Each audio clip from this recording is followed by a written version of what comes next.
Jadi geng, sebagai negara dengan penduduk muslim terbanyak di dunia, sudah pasti kecenderungan kita sebagai orang Indonesia adalah memihak kepada Iran. Ya, ini kalau misalkan kita berbicara agama. Tapi anehnya, entah kenapa Indonesia seperti tidak mendapatkan privilege itu, ya kan? Nah, ternyata ada yang mengait-ngaitkan perihal ini dengan kabar yang mencuat pada awal bulan Maret kemarin, geng, mengenai keinginan Indonesia untuk melelang sebuah kapal, yang ternyata kapal itu adalah kapal hasil tangkapan yang berasal dari Iran.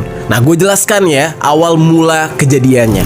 Pada tahun 2023, kapal tanker raksasa MT Arman 114 ditangkap di Batam pada Juli tahun 2023. Nah, jadi akar permasalahannya itu terjadi jauh sebelum perang pecah antara Iran, Amerika, dan Israel. Tepatnya 3 tahun lalu, yaitu tahun 2023, saat pandemi COVID-19 lah. Jadi ceritanya pada tanggal 7 Oktober 2023, sebuah kapal patroli Badan Keamanan Laut atau Bakamla milik Republik Indonesia yang bernama KN Pulau Marore 322 menangkap sebuah kapal super tanker MT Arman 114 dan kapal tersebut berbendera Iran, yang artinya kalau kapal itu adalah kapal milik Iran. Diketahui kalau MT Arman ini mengangkut minyak mentah berjenis light crude oil atau LCO, dan kapal pihak Bakamla milik Indonesia menduga kalau ada aktivitas ilegal atau mencurigakan yang dilakukan oleh kapal milik negara Iran ini di zona ekonomi eksklusif atau ZEE Indonesia di Laut Natuna Utara. Dan dari keterangan Laksdia TNI yaitu Aan Kurniawan selaku kepala Bakamla ketika itu,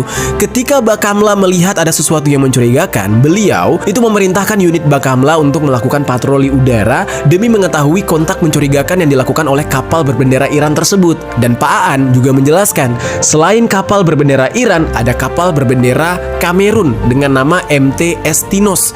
Nah, 2 kapal ini disebut-sebut sedang melakukan transshipment minyak mentah. Nah, kalau kita lihat dari kasusnya, negara kita sebenarnya nggak salah. Indonesia tuh nggak salah. Indonesia hanya melindungi perbatasan negara, melindungi hak-hak kita, hak-hak negara Indonesia. Nah, singkat ceritanya, Pak Aan di saat itu mengatakan kalau kedua kapal tersebut tidak merespon komunikasi dan berusaha untuk menghindari proses pemeriksaan dengan melarikan diri dalam posisi selang mereka itu masih menempel. Dan itu adalah proses transshipment tadi yang masih belum selesai. Jadi minyaknya masih ditransfer, keburu ketahuan dan mereka harus melarikan diri. Dan karena itulah dilakukanlah pengejaran terhadap kedua kapal itu oleh Bakamla sampai memasuki wilayah ZEE Malaysia karena kapal menolak untuk berhenti.